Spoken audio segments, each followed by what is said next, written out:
नमस्कार मित्रांनो मी आपला मनोहर पाटील आपल्या digital Manohar Marathi YouTube channel मध्ये मी तुमच्या सर्व मित्रांचं मनापासून स्वागत। आपल्या महाराष्ट्रातील महिलांसाठी किंवा सुशिक्षित महिलांसाठी रोजगाराची खूप मोठी संधी उपलब्ध करण्यात आलेली आहे। अंगणवाडी भरती 2025 ची घोषणा आपल्या महाराष्ट्राचे मुख्यमंत्री यांनी करून दिली असून ती येत्या 100 दिवसांमध्ये त्याचे शासन GR देखील येणार आहे। अंगणवाडी सेविकांसाठी एक महत्त्वाची आणि आनंदाची बातमी आहे, कारण आता अंगणवाड्यांमधल्या भरतीचा मार्ग मोकळा झालाय। अंगणवाडी पर्यवेक्षक, मुख्य सेविका आणि मदतनीस या पदांसाठी भरती केली जाणार आहे। पुढच्या 100 दिवसात ही सर्व पदं भरली जातील असं मुख्यमंत्री देवेंद्र फडणवीस म्हणालेत आणि त्यांनी तसे आदेशही दिलेत। त्यानुसार महिला बालविकास विभागाने रिक्त जागा भरण्याचा निर्णय घेतलाय। यासाठी नवीन भरती आणि पदोन्नती प्रक्रिया काय आहे, अटी काय आहेत हेही जाणून घेऊयात। नवीन भरतीसाठी किमान 12वी परीक्षा उत्तीर्ण असणं आवश्यक आहे।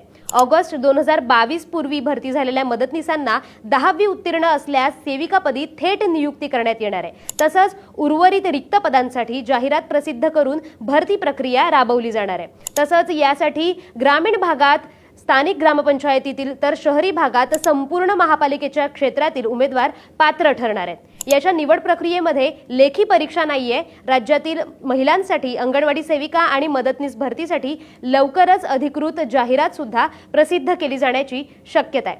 अशाच ताज्या घडामोडी जाणून घ्यायच्या असतील तर साम डिजिटलला फॉलो करा। ज्या महिला आता सुशिक्षित असतील पण त्यांना रोजगार नाही, त्या महिलांनी आता तयारीत राहायचंय। त्यांनी येणाऱ्या या 100 दिवसांमध्ये आपले डॉक्युमेंट्स वगैरे रेडी ठेवा, कारण 3 पदांची भरती आता जाहीर करण्यात आलेली आहे। त्यामध्ये तुम्हाला अंगणवाडी पर्यवेक्षिका, दुसरं अंगणवाडी मुख्य सेविका आणि तिसरं पद राहील अंगणवाडी मदतनीस। या 3 पदांची भरती ही जाहीर करण्यात आलेली आहे। यासाठी त्यांनी एज्युकेशन पात्रता देखील दिलेली आहे, शिक्षण पात्रता। त्यामध्ये या 3 पदांसाठी तुम्हाला 12वी उत्तीर्ण असणं गरजेचं आहे।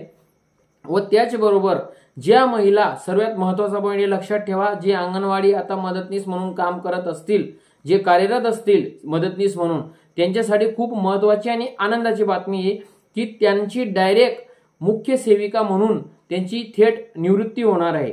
जे आता मदतनीस कामात असतील, ऑक्टोबर 2022 नंतरच्या पूर्वी जे कामाला असतील मदतनीस, त्यांची डायरेक्ट थेट मुख्य सेविका म्हणून निवृत्ती होणार आहे। म्हणून त्यांना हा खूप मोठा आणि चांगला चान्स आहे। त्यांनी आपले डॉक्युमेंट्स वगैरे रेडी ठेवायचे आहेत, जेणेकरून येत्या वेळी तुमच्याकडनं काही डॉक्युमेंट्सची पूर्तता न झाल्यास तुम्ही यासाठी अपात्र ठरणार असं काही होता कामा नये।